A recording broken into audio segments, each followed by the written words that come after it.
Good morning, everyone, on this hopefully beautiful Saturday weekend day. We're continuing our talk on mastering your self-image.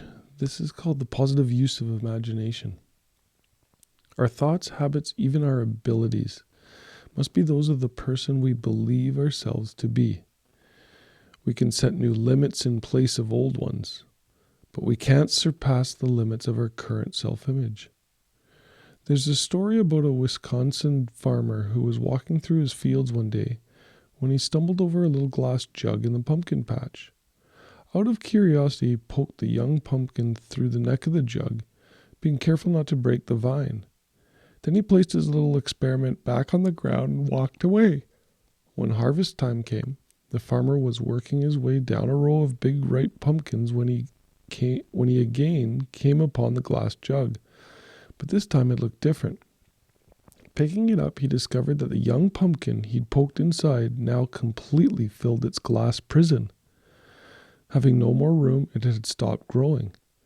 The farmer broke the jug and held in his hand a runt pumpkin, less than half the size of all the other pumpkins and exactly the shape of the jug. Well, people aren't pumpkins, but our self-image is something like that jug. It determines the size and kind of person we become. The similarity ends with the fact that we can remove our self-imposed limitations by enlarging our self-image. We form a mental picture of ourselves through experience, and we can change that picture the same way, through experience. If the actual experience we need is not available to us, we can, according to self-image psychology, create that experience synthetically.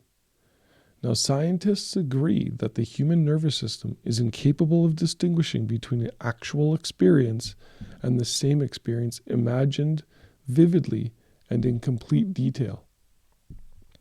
Worry is a good example of this synthetic experience. When a person worries about something, he projects himself mentally, emotionally, even physically into a situation that hasn't even occurred. The man who worries intensely about failure finds himself experiencing the same reactions that accompany actual failure. Feelings of anxiety, inadequacy, and humiliation, and eventually headaches and an upset stomach. As far as his mind and body are concerned, he has failed. And if he worries about it long enough, if he concentrates on failure intensely enough, he will upset himself to the extent that he will fail and he'll get sick. Now, everything can be used in either of two ways, positively or negatively, constructively or destructively.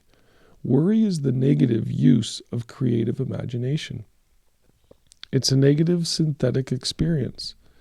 But most people apparently never realize that positive results, just as real as the negative results of worry, can be achieved through using our imagination constructively. The man who worries about failure is unwittingly defeating himself. He is feeding his mind the wrong data. If he spent the same amount of time visualizing success as he spends in thinking about failure, he could reverse the process of synthetic experience. Instead of anxiety, he can develop confidence, self-assurance, and poise, and a feeling of well-being would replace apprehension. By concentrating on the success he desires, by synthetically experiencing that success, he can expand his self-image into that of a person for whom success is normal, expected. Why not practice holding the self-image of the person you most want to become? This is the person you can become. Use your spare moments to concentrate on your goals and the greater success you seek. Analyze your past successes and formulate ways your success can be increased in the future.